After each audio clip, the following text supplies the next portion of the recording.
We have a major Jets trade update as a shocking report has been revealed on Hassan Reddick's deal with the New York Jets and the Jets' plans for Hassan Reddick, and we are going to break all of it down. So what's up, guys? Welcome back to Jets Digest. It's Chris here, and we're going to jump right into the video as we always do.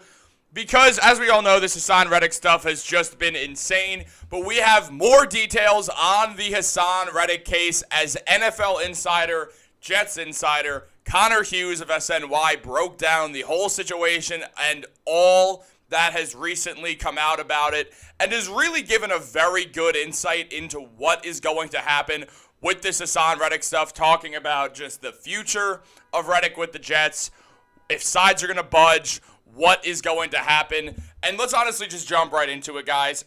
But also, real quick, make sure you're subscribed. Only 1.5 of viewers are subscribed to the channel. Get those numbers up. If you're watching the videos, hit the button. It doesn't take you long. Doesn't really change your life, but it will change mine and Matt's in the long run, and we really appreciate that, guys. But looking at what Connor Hughes mentioned, he says that he really wishes that he could talk more about Hassan Reddick, but despite the fact that he checks in almost daily with 4 different sources to see if there's any movement, there literally has not been any change since he skipped minicamp. It is the exact same thing. Reddick will not report until he gets a new deal, but the Jets won't negotiate a new deal until he sets up. Neither side has been willing to budge, so quite literally nothing has changed.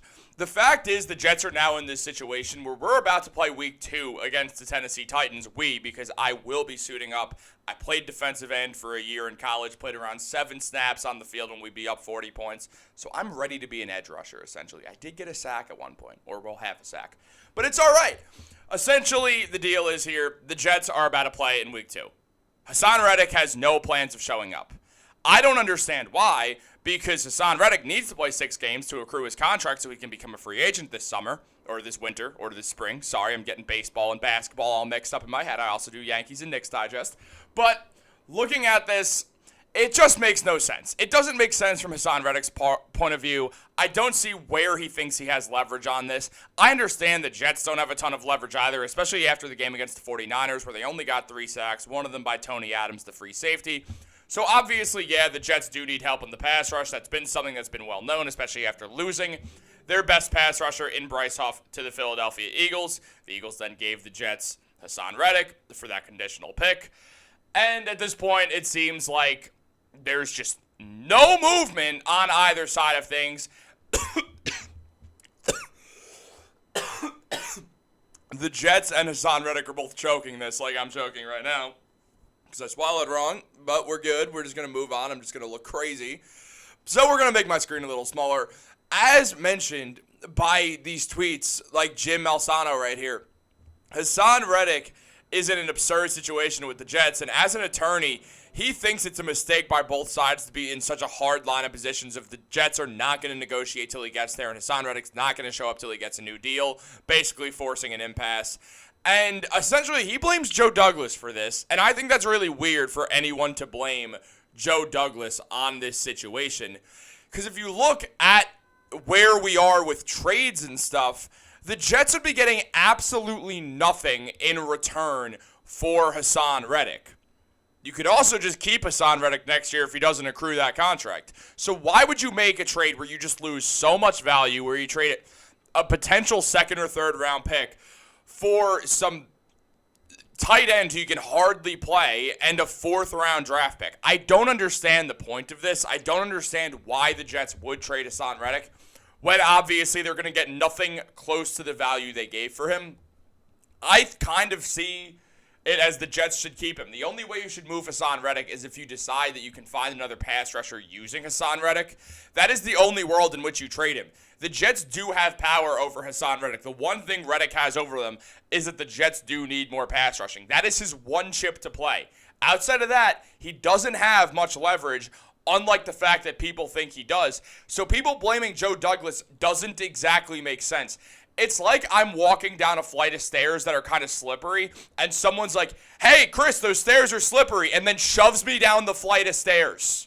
That is what that is similar to. There is no world in which the Jets should be forced into anything by a guy who has to play to get out of this contract. He has to play. He can't sit out this full year. This is not Le'Veon Bell sitting out with the Steelers because he knows he'll be a free agent next season. No. This is Reddick has to play 6 games. So he better show up because it seems like the Jets, since they know that, are just going to force Reddick to show up. And there's just been a lot going back and forth on this. So let's just continue to look at some of this stuff right here. Because, as seen right here, there's been some conversations between Douglas and Reddick's agent, Tory Dandy, in recent weeks. And from understanding, nothing really came of them. The Jets seem hell-bent on not changing their stance. So everything that Hughes has been told is that they're just waiting for him to decide to show up. He could do that tomorrow. He might not do that all year. No one knows when Reddick will decide to show up. And part of that is because, as Hughes mentions, he's caught up with 2 former teammates of Hasson Reddick, and they both said he's the type of person that when he puts his mind to something, he will not veer off it. They genuinely believe he's willing to sit out the entire season until he gets what he wants, to stick it to the Jets. And Hughes knows that the Jets have insisted that they are not trading Reddick, and he's told that that's still the case. Hughes said he does wonder that if that will eventually change, as it's just not worth the headache. I'll be honest, I got to disagree with Connor Hughes right there. I really do. And I understand the thought process. It's not lost on me. It's just a fact of why? Why would they trade him? Hassan Reddick has to play for them. This isn't a situation in where he gets to walk into free agency after this year. So why trade him? Make him sit there. Make him lose a year of NFL time. Make him do it. Okay, Hassan, lose a prime year of your career. Go do it. Go do that. Honestly, I don't see why the Jets don't do it. You could use other assets to get a pass rusher if you really need one too. Ruin Hassan Reddick's career. Just do it. If he's going to try to ruin your season, ruin his entire career. The Jets are still going to make money. It's not going to affect your money, Joe Douglas. Ruin Hassan Reddick's career. Go out there and do that. I think that's what the Jets are kind of seeing. And I'm not trying to advocate for someone to lose their job. That'd be like if Hassan Reddick went to the media and said Chris Gallagher should get fired from Digest Media, ruin his life. So I'm not trying to do that. I'm more speaking on what the Jets are looking at this situation as and how they should react to it. Don't budge. It's business. Don't budge. Just don't. Why would you? Like, you still hold the leverage, New York. All you have to do is be halfway decent at pass rushing. And if you can't do that, then guess what? Reddick deserves to win. If the Jets can't put together a good enough pass rush that they have to run to Hassan Reddick and pay him that $28 million per year that he wants, then it's your fault for not making a better pass rushing team and relying fully on one player. And I understand Hassan Reddick is a phenomenal pass rusher. It's not lost on me how good Reddick is. I mean, for the past 4 seasons, the man's gotten over 10 sacks per game. I genuinely believe he could miss week 2 and then decide to come back and play in week 3, which I don't think will happen, but I do believe that if he did that, he would still get over 10 sacks this year. Hassan Reddick's an awesome pass rusher. He's one of the best at getting sacks in the NFL. And it's just one of these situations where I think the Jets should hold out with Reddick. Make him budge. He is one person. You are a football team. Rally around not having him, and if you need to, go out there and get more pass rushing somewhere else. That is what you do. Now, I'm curious if Reddick would play for other teams, as 4 potential destinations for Reddick via, I can't read, Dan Pizzuta has the Bears, who are worse than the Jets, so why would Reddick want to play there? The Titans, who are garbage, so why would Reddick want to play there at 30 years old? And the Colts, who are not terrible, but they're not winning anything, so why would Reddick want to play there? The Jets have a higher ceiling than the Colts. Maybe if he got traded to the Lions, he's like, all right, well, the Lions are one of the best teams in football. I want to play there. And you know what? Fine. The Lions are better than the Jets. If you just want to play for one of the best teams in the NFL and then you're willing to sacrifice some money, I get that. It's annoying, but I understand it. So it kind of just falls into each side's hands if anyone's going to budge.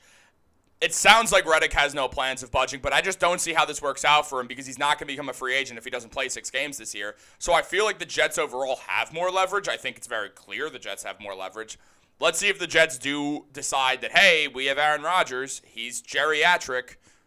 We got to make a move right now. We can't hold out and wait for this because that is also something that Reddick has on his side is the Jets need to win now while they have Aaron Rodgers playing football. So you got to go for it. And I don't know why Reddick doesn't want to play on this team. I feel like he can make a lot of money. It's just, it doesn't make a lot of sense to me from either side. I think the Jets, if they decide they need more pass rushing, shouldn't move Reddick. They shouldn't even try to pay him. What they should try to do is just acquire a different pass rusher. Will he be as good as Hassan Reddick? Obviously not. Hassan Reddick is one of the best in the league at rushing the QB. So I really hope he does play for that reason. Again, I don't mean to advocate for him to get fired or lose all his money or something like that. That's not really what I'm saying. I'm more putting it from the Jets' perspective. I don't want to seem like I'm just really going after Hassan Reddick for him to lose his job. I don't think that's very cool. So that's what it did sound like, though. So I just want to clear that up. But guys, let me know what you think down below. Like this video, subscribe, turn on post notifications. If you ever make a YouTube video, try not to swallow wrong halfway through and just cough for 15 minutes. Not the move. Go Jets.